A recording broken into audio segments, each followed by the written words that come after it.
গত এক বছরে ৪৭ বিজিবি তথা কুষ্টিয়া ব্যাটালিয়ন কর্তৃক বিভিন্ন অভিযানে ৫ জন স্বর্ণ চোরা কারবারি সহ প্রায় ৫.৩২১ কেজি স্বর্ণ, ৭ জন আসামি সহ ৬টি বিদেশি পিস্তল, ৩টি সিঙ্গেল শুটার পিস্তল, ২টি সিঙ্গেল শটগান, ২টি দেশি পিস্তল, একটি দেশীয় পাইপগান, ৯টি ম্যাগাজিন এবং ৩২ রাউন্ড গুলি উদ্ধার করেছে।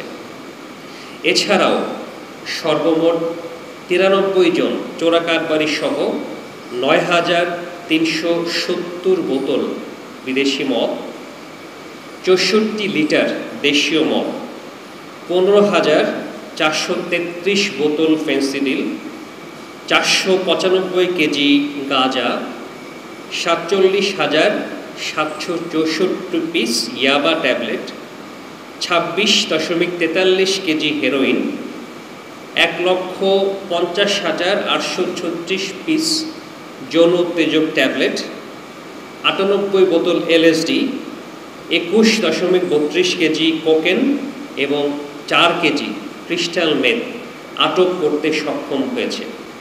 এই আটককৃত মাদকদ্রব্য এবং অন্যান্য উল্লেখযোগ্য চোরাচালানকৃত মালামালের মোট সিজার মূল্য দাঁড়িয়েছে প্রায় ১২০,৯৬,০০,০০০ টাকা। অন্যদিকে আমাদের বিভিন্ন সময় আমরা যৌথ অভিযান পরিচালনা করেছি, আপনারা দেখেছেন।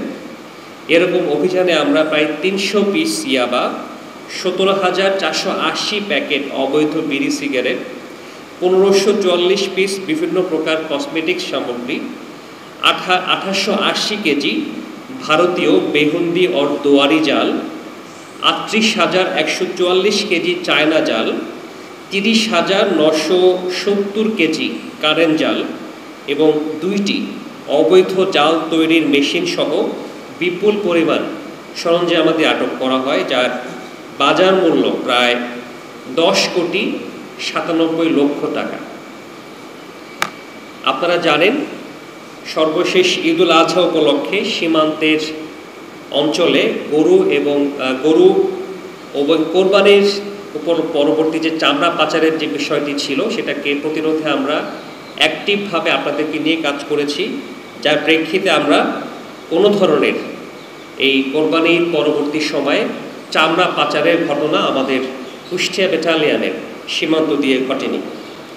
এছাড়াও গত ৩১শে মে ২০২৫ তারিখে ভারতের সীমান্তবর্তী বাহিনী ও সীমান্তরক্ষী বাহিনী বিএসএফ কর্তৃক অবৈধভাবে পুশিন করা ১৭ জন বাংলাদেশি, যারা ভারতে অবৈধভাবে ছিল, ১৭ জন বাংলাদেশিকে তারা পুশিন করলেও পরবর্তীতে বিএসএফ এবং বিজিবির ব্যাটালিয়ন কমান্ডার পর্যায়ে বৈঠকে এবং পতাকা বৈঠকের মাধ্যমে তাদেরকে নিরাপদে ফেরত নিয়ে আসা হয়েছে এবং পরবর্তীতে এই ঘটনা আর ঘটেনি।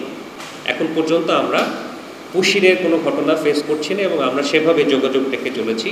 যে কোনো বাংলাদেশি নাগরিক যারা ভারতে যদি থেকে থাকে এবং তাদের নাগরিকত্ব নিশ্চিত করা হয়ে থাকে, আমরা তাদেরকে সঠিক প্রক্রিয়াতে পতাকা বৈঠকের মাধ্যমে গ্রহণ করছি এবং সেটা ইতিমধ্যেই একটা এস্টাবলিশড সিস্টেমে রূপান্তরিত হয়েছে।